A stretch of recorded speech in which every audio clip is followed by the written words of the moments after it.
আসসালামু আলাইকুম। আম্মু রান্নাঘরে তোমাদের সবাইকে স্বাগতম। আশা করি যে যেখান থেকে দেখছো আমার ভিডিওটা সবাই আল্লাহর রহমতে ভালো আছো। আমিও আলহামদুলিল্লাহ ভালো আছি। দেখতেই পারছো এখানে দাদা এগ নুডলস নিয়ে নিয়েছি। এটা কিন্তু চাউমিনের নুডলস। চাউমিনটা সিদ্ধ করে নেবো। এখানে দেখো আমি পানি গরম করে চাউমিন দিয়ে দিলাম পরিমাণ মতন। সবগুলো চাউমিন তো একসাথে খাওয়া সম্ভব না, তাই আমার যতটুকু লাগবে আমি ওই আন্দাজ নিয়ে নিলাম। এটা কিন্তু আমার 10 থেকে 12 মিনিট ভালো করে সিদ্ধ করে নিতে হবে। এটা সিদ্ধ করে নিচ্ছি। আর এখানে আমি সবজিগুলো সব কুটে নিয়েছি দেখো, গাজর, পেঁয়াজ, টমেটো, কাঁচামরিচ, ডিম, আর এখানে চিংড়ি মাছ নিয়ে নিয়েছি, আর মুরগির মাংস। অবশ্যই এগুলো সব দিতে হবে, তাহলে একদম পারফেক্ট টেস্টটা পাবে, না হয় কিন্তু চাউমিনের টেস্ট আসবে না। আর তোমরা চাইলে আরো কিছু সবজি অ্যাড করতে পারো। আমার যা ছিল ঘরে সেগুলো দিয়ে তোমাদের সাথে শেয়ার করব। একটা প্যান বসিয়ে দিলাম। আর এখানে আমি পরিমাণ মতন পেঁয়াজ দিয়ে দিলাম। আর এখানে আমি পেঁয়াজটা আমি একটু ভেজে নিব, আর তেলটা দিয়ে দিব পরিমাণ মতন। এভাবে যদি চাউমিন রান্না করো চেটেপুটে খেয়ে নেবে একদম মজা করে। সবাই জানো চাউমিন রান্না করতে, তাও আমি একটু শেয়ার করলাম যেহেতু আমার নতুন চ্যানেল আমি সবসময় চেষ্টা করি নতুন নতুন একটু ভিডিও দেওয়ার। কারণ যেহেতু আমি এর আগে কোনো চাউমিনের রেসিপি দেইনি, আজ তোমাদের সাথে একটু শেয়ার করবো বলে দিয়ে দিলাম। তোমাদের কাছে যদি ভালো লাগে আমার ভিডিওটা অবশ্যই লাইক দিয়ে ভিডিওটা দেখা শুরু করবে। আর তোমরা পরিমাণ মতন একটু লবণ দিয়ে দিলাম পেঁয়াজের ভিতরে, পেঁয়াজটা একসাথে হয়ে যাবে।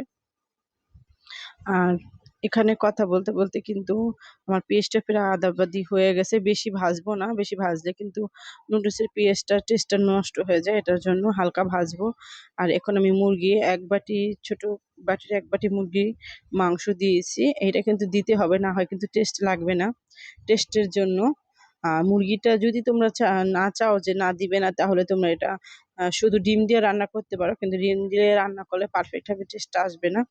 চিকেনটা দিলে টেস্টটা বাড়বে, তাই ভালো লাগবে খেতে। এজন্য একটু এখন ভেজে তারপরে আমি আমার যে চিংড়ি মাছগুলো দিব, সেই চিংড়ি মাছটাও দিয়ে দিব, এটার সাথে একটু ভেজে নিব মুরগির সাথে সাথে। একটু না ভাজলে ভালো লাগবে না। যে চিংড়ি মাছটা দিয়ে দিলাম। চিংড়ি মাছটা কিন্তু সিলকা ফেলে দিয়েছি, শুধু একটু ল্যাঞ্জার সামনেটা রেখেছি, না হয় কিন্তু খেতে ভালো লাগবে না। বাহিরে যেভাবে রেস্টুরেন্টে রান্না করে, রেস্টুরেন্টের রান্নার স্টাইলে আজকে আমি চাউমিনটা তোমাদের সাথে শেয়ার করতেছি। দেখো একটু ভেজে নিচ্ছি, একটু হালকা ভেজে তারপরে আমি গাজরটা দিয়ে দেবো। গাজর কিন্তু আমি সিদ্ধ করব না, গাজরটা আমি কুচি করে নিয়েছি। এই রান্নার ভিতরে আমার সিদ্ধ হয়ে যাবে। গাজর সিদ্ধ হতে বেশি একটা সময় লাগে না। আর সিদ্ধ করলে গাজরটা নরম হয়ে যায়, খেতে কিন্তু ভালো লাগে না। আর যদি তোমরা এইভাবে দিয়ে দাও তাহলে কিন্তু খেতে ভালো লাগে। একটা টমেটো দিয়ে দিয়েছি কুচি করে। এই টমেটোটা ইচ্ছা করলে দিতে পারো, না দিলেও কোনো সমস্যা না। টমেটোটা দিলে টেস্টটা বাড়ে, এটার জন্য আমি দিয়েছি। ঘরোয়া পদ্ধতিতে আজকে চাউমিন রান্না দেখাচ্ছি তোমাদের। এভাবে চাউমিন রান্না করলে কিন্তু খুব ভালো লাগে। আর এই যে দেখো গাজর কুচিটা দিয়ে দিলাম।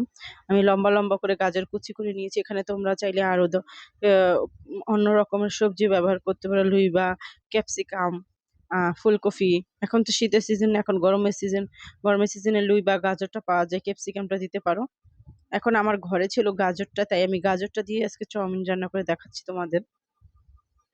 এই দেখো এটাও প্রায় হয়ে আসছে। আর এখানে আমি কিন্তু একটু মরিচের গুঁড়া দিয়ে দিচ্ছি, অল্প একটু। এটা চাইলে দিতে পারো, না দিলেও চলে। এখানে গোলমরিচের গুঁড়াও ব্যবহার করতে পারো। তোমরা যে যতটুকু ঝাল খাবে অতটুকু আন্দাজে দিবে। আর এখানে আমি 2টা ডিম ভেঙে দিয়ে দিব, সাইড করে নিয়েছি, না হয় এটাই হয়ে যাবে, সবজির সাথে মিলে যাবে, এটার জন্য আলাদা করে নিয়েছি। 2টা ডিম দিব। তোমরা চাইলে আরো বেশি দিতে পারো, আবার কমও দিতে পারো, সেটা তোমাদের উপরে। কিন্তু ডিমটা, মাংসটা, মাছটা দিলে টেস্টটাই অন্যরকম আসে। আর একটু করে লবণ দিয়ে দিলাম, ডিমের ভিতরে না হয় লবণটা ঢুকবে না। দেখো আমি কিভাবে রান্না করি সেটা একটু ফলো করলেই পেয়ে যাবে। কারণ এখন তো সব আপুরাই সুন্দর করে রান্না করতে পারো। আমি কি রান্না করলাম এর চেয়ে ভালো করে রান্না করতে পারো, কিন্তু আমি ঘরে বসেই যে চাউমিন রান্না করি সেটাই তোমাদের সাথে একটু শেয়ার করলাম। আর এই মোটা নুডলসটা কিন্তু ভালো করে ধুয়ে নিই আমি। ভালো করে ধুয়ে নিলে একটা কোনো গন্ধ আসে না, সুন্দর একটা ঘ্রাণ আসে। আর এটার জন্য দেখো আমার কিন্তু মশলাটা প্রায় কষানো হয়ে গেছে। এখন একটু করে চিনি দিয়ে দিলাম। চিনিটা অবশ্যই দিবে, চাউমিনের টেস্টটা বেড়ে যায় চিনিটা দিলে। চিনি না দিলে কিন্তু টেস্ট লাগে না, এই জন্য একটু চাউমিনের লবণটা, চিনিটা দিবে। আর একটু করে আদা বাটা আমি মাঝখানে দিয়ে দেবো। আগেই দেওয়া উচিত ছিল, ভুলে গিয়েছিলাম তাই। আর এখানে আদা বাটা না দিতে চাইলে তোমরা আদা কুচি, রসুন কুচিও ব্যবহার করতে পারো। পেঁয়াজের সাথে ভেজে নিবে, তাহলে আরো টেস্টটা বাড়বে। যে আমার মনে ছিল না বলে আমি পরে আদা বাটা একটু দিয়ে দিয়েছি। আর একটা ম্যাজিক মসলা আমি ব্যবহার করব স্বাদের জন্য। আর তোমরা চাইলে টেস্টিং সলও দিতে পারো। ম্যাজিক মসলাটা দিলে বেশি ভালো লাগে, একটা ঘ্রাণ আসে অনেক সুন্দর। এজন্য আমি দিয়েছি, আমার কাছে অনেক ভালো লাগে ম্যাজিক মসলার ঘ্রাণটা।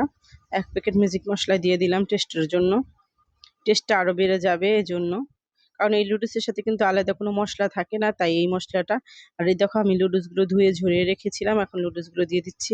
আমি কিন্তু নুডলসটা সুন্দর করে ধুয়ে নিয়েছি ভালো করে, যাতে আমার নুডলসটা দিয়ে কোনো একটা আসে না। এই মোটা নুডলসে কিন্তু ভালোভাবে যদি তোমরা সিদ্ধ না করো আর ভালো করে না ধো, তাহলে কিন্তু একটা কাঁচা কাঁচা গন্ধ আসে। এই কারণে আমি ভালো করে সিদ্ধ করে 10-12 মিনিটের মতো আমি সিদ্ধ করেছি, করে সুন্দর করে ধুয়ে নিয়েছি। আর এখন রান্না করে নিচ্ছি।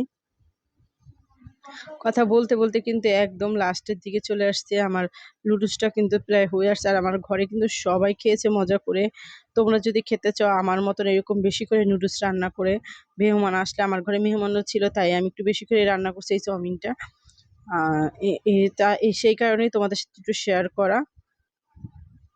দেখো কত সুন্দর হয়েছে আমার চাউমিনটা। আর এই নুডলসটা যখন রান্না করবে, চাউমিনের নুডলসটা, এটা একটু বেশি সময় রেখে ভাজা ভাজা করতে হবে, তাহলে খেতে ভালো লাগবে।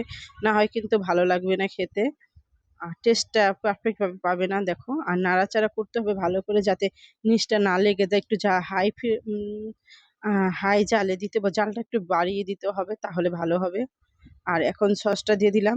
তোমরা চাইলে সসটা ওই সবজির সাথেও দিয়ে দিতে পারো, আমি সবজির সাথে দিইনি, আমি পরে অ্যাড করলাম। আর এখানে সয়া সস ব্যবহার করলে তোমরা চাইলে সয়া সসটাও দিতে পারো। আমি টমেটো সসটা দিয়ে দিলাম, দিয়ে একসাথে নেড়ে চেড়ে নামিয়ে নিব। একদম ভাজা ভাজা করে নামিয়ে নিব। দেখো আমার নুডলসটা কিন্তু, চাউমিনটা প্রায় হয়ে আসছে। কত সুন্দর হয়েছে, কত লোভনীয় হয়েছে। দেখতে যেমন লোভনীয় হয়েছে, খেতেও কিন্তু দারুণ হয়েছে। এই দেখো একদম সাজিয়ে নিয়েছি চাউমিনটা। অবশ্যই কমেন্টের মাধ্যমে জানাবে, ভালো লাগলে লাইক কমেন্ট করবে। আর আমার টিপসগুলো কেমন লেগেছে সেটাও একটু জানাবে। এই প্রত্যেকটা টিপস ফলো করলে এরকম মজাদার চাউমিন রেসিপি পেয়ে যাবে। সবাই ভালো থাকবে, সুস্থ থাকবে। সবার জন্য অনেক দোয়া, অনেক ভালোবাসা রইলো। আমার জন্য তোমরা